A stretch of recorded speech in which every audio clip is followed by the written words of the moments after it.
Vane Tempest in County Durham and Wearmouth, which together employ 1,800. But there was better news for Easington. An improvement in productivity means the pit has been given another 4 weeks to show it can make a profit. Jim Knight reports. Just 2 weeks ago, the 1,300 miners at Easington were left in no doubt about the severity of the situation. British Coal warned them that either Easington returned to profitability or its very future would be under review. The workforce has responded strongly, and the pit is now making a profit and has won, for the time being at least, a reprieve. I think it'll be hopeful, you know, because the pit is starting to pick up a little bit. Some of the faces are getting through the bad conditions and starting to pick up. Yeah. So hopefully we'll make a go of it and try and keep it going as long as we can. Well, morale's coming up a bit now. We're getting the coals out. Open in the next 3 weeks. Give the men a boost. But a meeting that brought new hope for Easington also brought with it new closure threats for 2 other northeast pits, Vane Tempest and Wearmouth. British Coal. Away, we were all looking at Easington, but it seems Vane Tempest and Wearmouth are now under threat. Well, I think when we lost the election, or when the Labour Party lost the election, we all guessed something like this would happen. Easington may have won a reprieve today, but its future, along with many other northeast pits, is clearly far from secure. Wearmouth and Vane Tempest may be the latest on the list of threatened closures. There are fears tonight that they may not be the last. The coal industry is preparing for a revolution in the way it's run. The government wants to complete its energy privatisation by selling off British Coal, which could happen as soon as the autumn of next year. Tonight we have an exclusive interview with the man in charge of British Coal's future planning. But our report from industry correspondent Jackie Hodgson starts with the views of the NUM. Privatisation is only about profit, and the only way the coal mines in the northeast coalfield will be more profitable is by less manpower, or indeed further closures. And that situation obviously is ongoing. We're seeing now creeping privatisation in the mining industry, and obviously I think privatisation will see the death knell of the coalfield. Most miners in the northeast believe the government's promised privatisation of British coal will end generations of tradition. The debating hall here at NUM headquarters in County Durham sums up the history of what was once arguably the most powerful organisation in the north. When this building was commissioned in 1913, the NUM had over 140,000 members in this region. Today it has just over 5,000. Whatever else happens to the mining industry, it's clear a new use will have to be found for this building.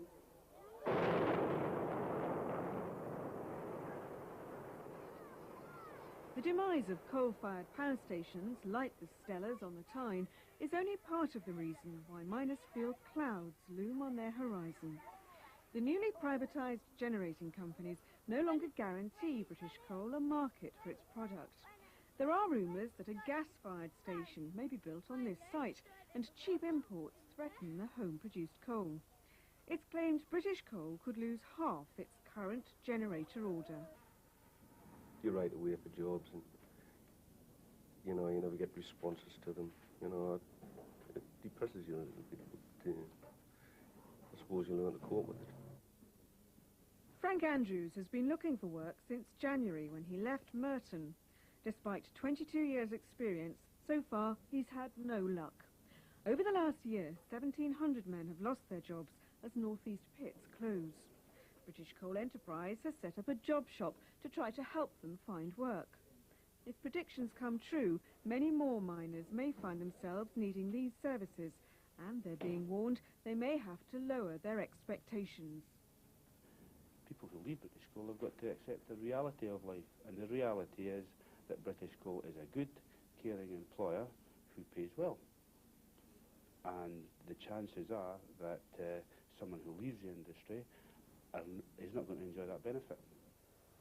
The government has yet to spell out how it will privatise the industry. It may be that it's not sold as one unit, but divided up.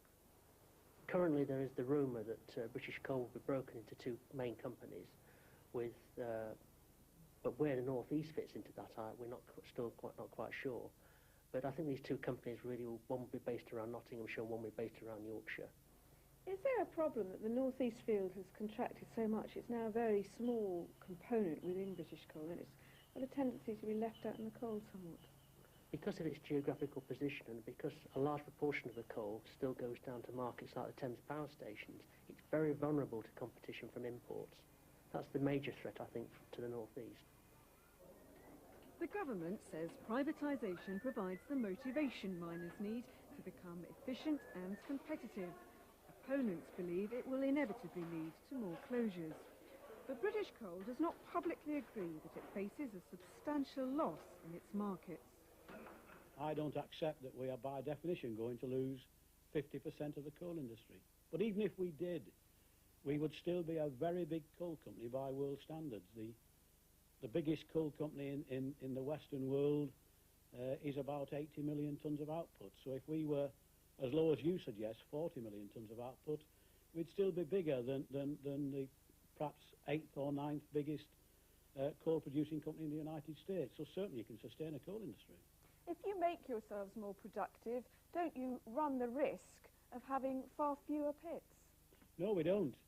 It's exactly the reverse of that. If we don't make ourselves productive, we won't have any pits, because we've got to face the fact that there is a glut of energy in the world. Energy is very cheap. People are looking for the cheapest energy, and if we don't become more and more productive, it isn't a question of having fewer pits, it's a question that we won't have any. Can I ask you finally, if you would, to give your prediction of what's likely to happen to the North East coalfield? It's obviously seen a fair decline in the last few years. Well, the North East coalfield, like every other coalfield, has seen some decline. If you could tell me what contract we're going to sign with the generators, what the prices of competing fuel will be, what will be the rate of exchange for the pound against the dollar, and what the North Eastern coalfield will be able to do in the way of carrying on the magnificent job that they have done in lowering the costs, I can then tell you the future. Until someone can answer all those questions, all predictions about the future are liable to error. Tonight's concern about Wearmouth and Vane Tempest demonstrates the depth of the crisis facing the region's coalfield. It could be that mining in the North East is on the way to becoming industrial history.